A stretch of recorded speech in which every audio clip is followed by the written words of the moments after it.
Assalamualaikum warahmatullahi wabarakatuh. Selamat pagi. Nah, kali ini pertemuan kita ke-13.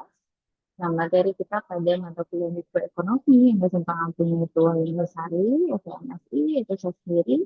Nah, materi kita kali ini pertemuan 13 itu membahas tentang eksternalitas dan kesejahteraan ekonomi.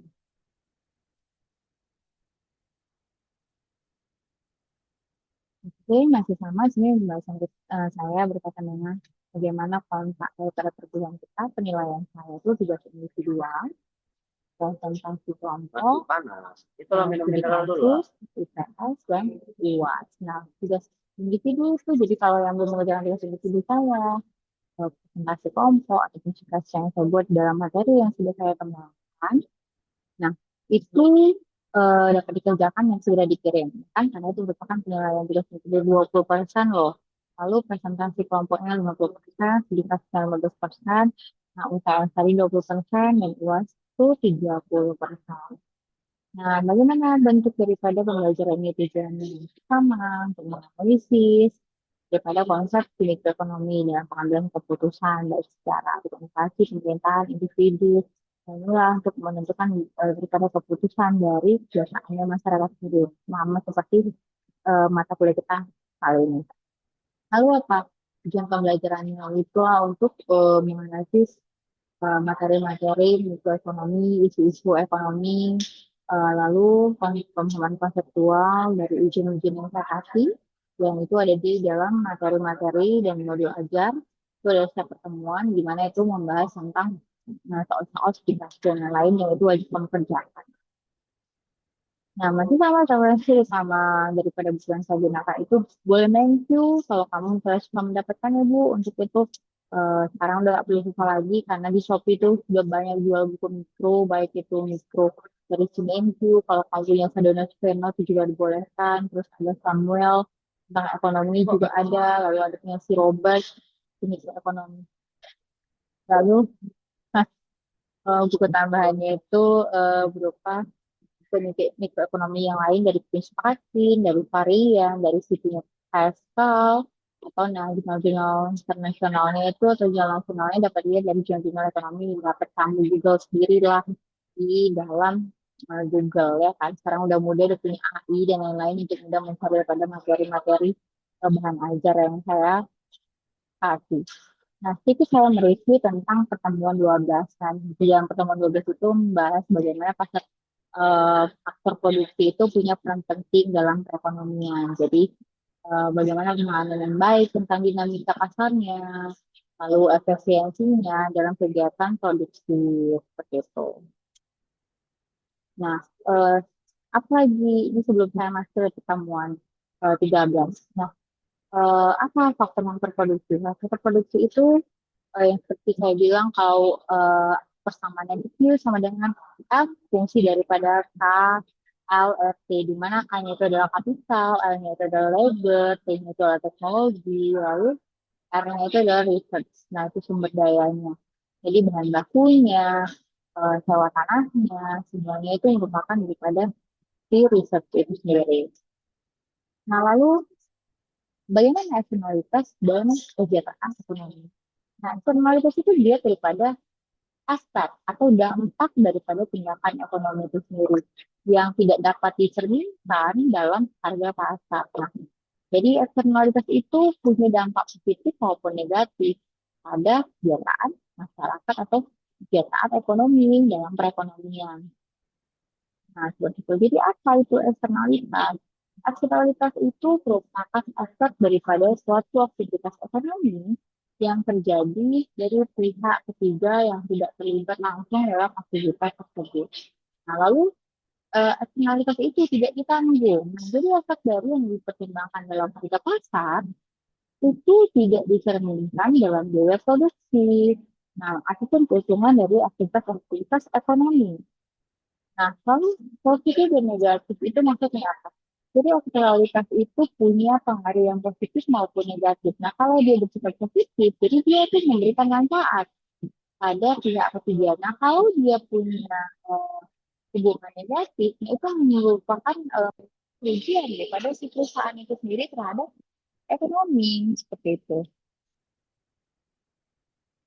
Nah, di sini kamu dapat lihat jenis-jenis eksternalitas. Nah, jenis-jenis eksternalitas di sini itu ada eksternalitas negatif, positif, lalu ada eksternalitas tinggal balik, sama eksternalitas konsumsi. Nah, kalau eksternalitas itu positif, jadi eksternalitas positif itu terjadi kalau aktivitas seseorang itu punya keuntungan atau aktivitas ekonomi itu memberikan keuntungan pada pihak ketiga tanpa adanya kompensasi. Itu merupakan eksternalitas positif. Tapi kalau di eksternalitas negatif, itu terjadi apabila ketika aktivitas seseorang itu punya eh, menyebabkan daripada kerugiannya. Jadi kalau misalnya ada aktivitas ekonomi yang dia itu memiliki atau menyebabkan daripada kerugian kepada pihak ketiga, maka itu merupakan eksternalitas negatif karena penyebab daripada kerugian itu tidak adanya atau tanpanya kompensasi. Nah, itu merupakan eksternalitas negatif. Lalu kalau eksternalitas tinggal balik itu seperti apa? Jadi kalau eksternalitas tinggal balik itu terjadi ketika dampak daripada suatu aktivitas ekonomi itu bersifat positif maupun negatif. Jadi tergantung daripada konteksnya apa ya. Itulah hubungan timbal balik yang terjadi pada eksternalitas. Jadi kalau misalnya yang tadi tidak merugikan orang lain atau memberikan kepada keuntungan, maka dia akan jadi eksternalitas positif. Tapi kalau misalnya dia punya efek negatif yang punya menyebabkan kerugian pada seseorang atau pihak ketiga, nah itulah eksternalitas negatif. Oh, lagi ada eksternalitas konsumsi. Nah, eksternalitas konsumsi itu terjadi ketika konsumsi suatu produk atau jasa itu mempengaruhi daripada kesejahteraan orang lain. Nah, apa itu eksternalitas negatif dan bagaimana dampaknya? Jadi misalnya eksternalitas itu adanya pencemaran.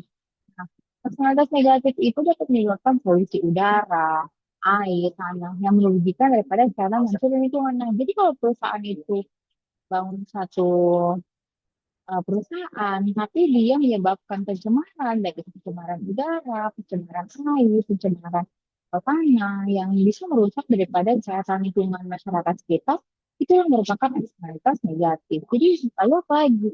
Nah, kalau suatu perusahaan itu membangun perusahaannya, tapi dia menyebabkan daripada kemacetan lalu lintas, nah, itu juga merupakan salah satu eksternalitas negatif yang merugikan daripada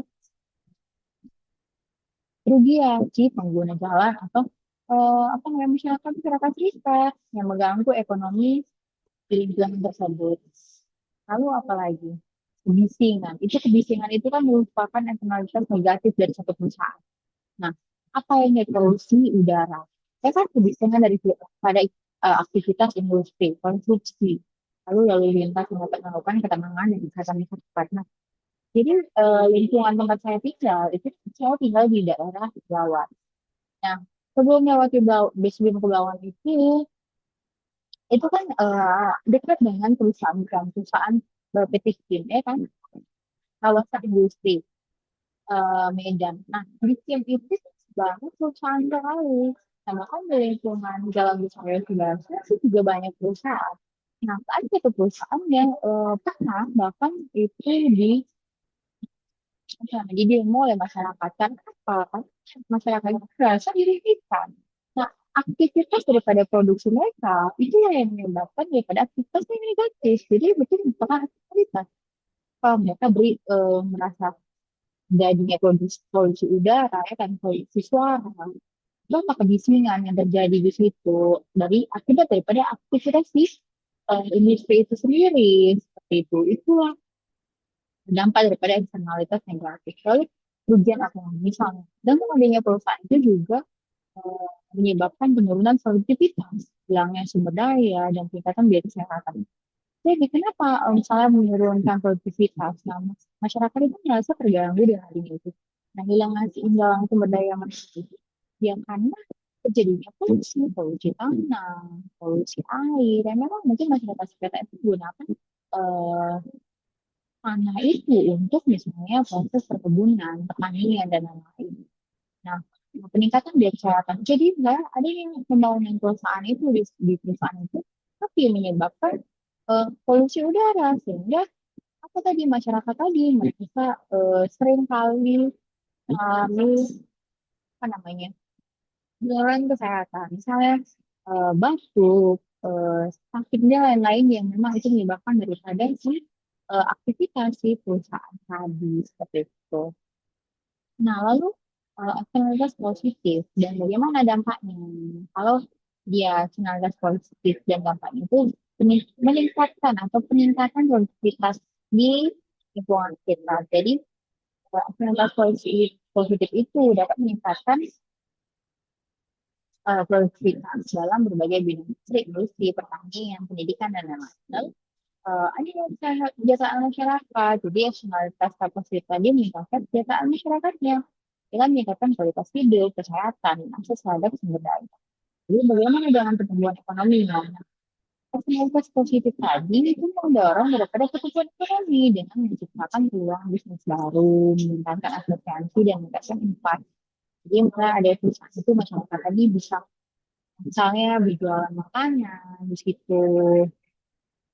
Nah, intinya perputaran ekonomi yang terjadi di lingkungan sekitar itu berdampak positif. Sehingga mereka akan mensupport adanya perusahaan itu untuk dibangun di daerah sekitar mereka.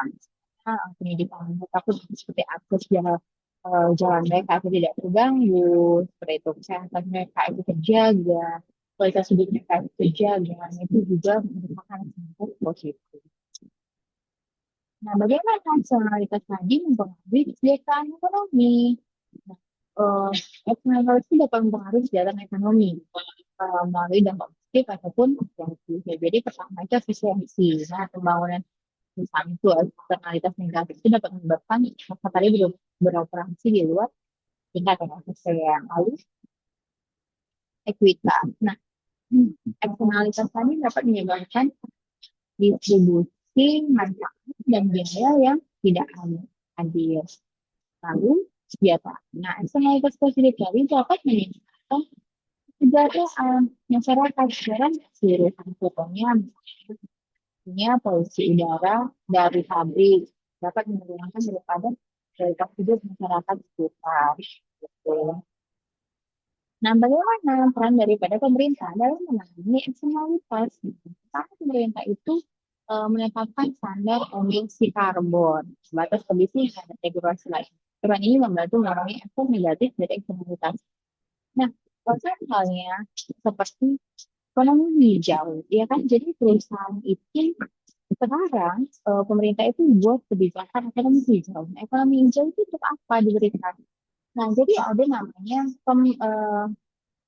pinjaman dari atau kredit dari si satu bank itu memberikan modal yang dengan sangat tinggi apabila misalnya si perusahaan tadi itu bisa eh, melakukan seperti perusahaan hijau.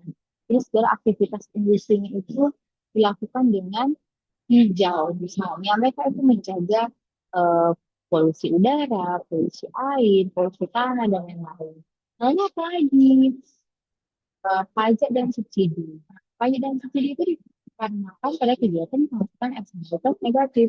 Maka subsidi itu diberikan untuk mendorong kegiatan positif. Nah, ini bertujuan untuk mendorong kegiatan-kegiatan yang mendorong kegiatan dan jadi perusahaan sekarang ada namanya kebijakan makroprudensial atau mikroprudensial. Di mana kebijakan itu adalah kebijakan ekonomi hijau. Jadi seperti green makroprudensial. Mungkin kalau kamu bisa bikin apa itu ekonomi hijau, apa itu pertumbuhan ekonomi hijau itu bisa kamu set green growth atau green economy seperti itu. Nah, instrumen daripada kebijakan untuk ini eksternalitas itu dari apa? Dari pajak yang pajak itu dikenakan pada kegiatan yang menghasilkan eksternalitas negatif. Tujuannya untuk mengurangi daripada aktivitas tersebut dan eksternalitas biaya. eksternal. Lalu ada subsidi. Nah, subsidi itu diberikan untuk aktivitas yang menghasilkan aktivitas positif. Tujuannya untuk mendorong kegiatan tersebut dan internalisasi manfaat efektif dan standar MSC, di mana standar MSC itu menentukan daripada batas maksimum untuk polusi yang dapat dilepaskan oleh perusahaan. Tujuannya itu untuk mengontrol emisi dan menjaga kualitas lingkungan. Ada peraturan antara regulasi kebijakan dari pemerintah. Nah, pemerintah tadi itu perilaku individu dan teknologi dampak ekonomi banyak peraturan dengan jumlah. Nah, studi kasus. Nah, eksternalitas di bidang lingkungan. Jadi polusi udara, polusi air, tanah itu merupakan salah satu contoh daripada eksternalitas negatif dalam bidang lingkungan. Nah, pencemaran ini dapat disebabkan oleh aktivitas industri, misalnya motor, pembuangan limbah. Lalu apa dampaknya yang meluas? Itu kesehatan dari kesehatan manusianya, kerusakan ekosistem di lingkungan di sekitarnya, terus perubahan iklim yang terjadi. Nah, itu adalah masalah-masalah eh, apa, masalah-masalah eksternalitas negatif. Jadi untuk mengatasi masalah itu biasanya pemerintah itu kan punya kebijakan, tadi saya bilang, seperti pajak untuk karbon, dan emisi, dan program reduksi. Ya, kebijakan dari pemerintah adalah kebijakan green macro prudensial ataupun green micro prudensial seperti itu. Lalu apa lagi? Nah, ini ada sedikit kasus tentang eksternalitas di bidang kesehatan. Jadi, pertama itu untuk mencegah penyakit menular. Bagaimana adanya vaksin? Nah, vaksin itu dibuat salah satu contoh eksternalitas positif di bidang kesehatan. Ketika seorang divaksin, harapannya adalah mereka tidak melindungi diri mereka sendiri, tapi juga melindungi orang lain. Terus lagi perawatan kesehatan digital. Dari mana akses daripada eh, akses terhadap perawatan tadi, baik perawatan kesehatan tadi berkualitas, seperti rumah sakit yang layan medisnya, lalu memberikan manfaat kepada masyarakat luas. Satu lagi gaya hidup sehat. Gaya hidup sehat siapa yang akan makan sehat, olahraga, diet seimbang. Itu juga merupakan peningkatan secara masalah dari pola hidupnya seperti itu. Jadi sekarang kan banyak ya pola hidup saya bisa lari, ya kan, padel dan lain-lain. Terus penelitian dan pengembangan. Nah, pengembangan itu pengembangan obat-obatan. Jadi ada penelitian pengembangan terkait kesehatan. Bagaimana pengembangan obat-obatan baru dengan teknologi yang medis yang kita manfaat besar bagi masyarakat luas. Nah, kalau sedikit eksternalitas di bidang pendidikan itu apa? Itu punya dampak yang luas pasti ya kalau pendidikan itu lagi misalnya adanya literasi, peningkatan literasi dan pengetahuan misalnya itu untuk mendorong daripada inovasi, pertumbuhan ekonomi, pendidikan juga berkontribusi pada pengurangan kejahatan, tingkat kualitas hidup, bisa dari akses dan kualitas pendidikan yang tidak merata, sehingga itu dilakukan untuk upaya untuk meningkatkan akses pada kualitas pendidikannya. Nah, lalu apa tadi tantangan dalam menangani daripada eksternalitas? Nah, pertama itu dari identifikasi dan pengukuran. Jadi ada menentukan penyebab dan mengukur dampak dari eksternalitas tadi bisa itu sangat sulit. Biasanya itu sangat sulit, tapi untuk eksternalitas itu biasanya pengukurannya itu harus lebih kompleks dan lebih luas lagi. Terus koordinasi dan kolaborasinya itu antara pihak-pihak yang terlibat eksternal seperti produsen, konsumen, pemerintah, lalu keterbatasan informasi. Informasi yang tidak lengkap itu yang dapat mengakibatkan eksternalitas sehingga menghambat upaya daripada masalah secara efektif. Jadi kita kesimpulan tentang aplikasi ke depan penting. Nah, bagaimana teknologi itu penting ya, pasti. Itu namanya konsep baik itu positif maupun negatif yang punya dampak signifikan pada kesejahteraan ekonominya, kesejahteraan ekonomi pada satu perusahaan yang dibangun di lingkungan masyarakat. Lalu intervensi pemerintah. juga perlu untuk mengoreksi berbagai pasal yang disebabkan dari aktivitas tadi sendiri, terus kebijakan yang tepat untuk mencapai kesejahteraan kalau ini dalam mencapai tujuan sosial. Oke, jadi mungkin bisa nih yang kita sampaikan pada pertemuan tiga belas ini. Untuk pertemuan selanjutnya sama tidak ada di materi selanjutnya saya ikut ke dalam kata baik. Assalamualaikum warahmatullahi wabarakatuh. Selamat pagi.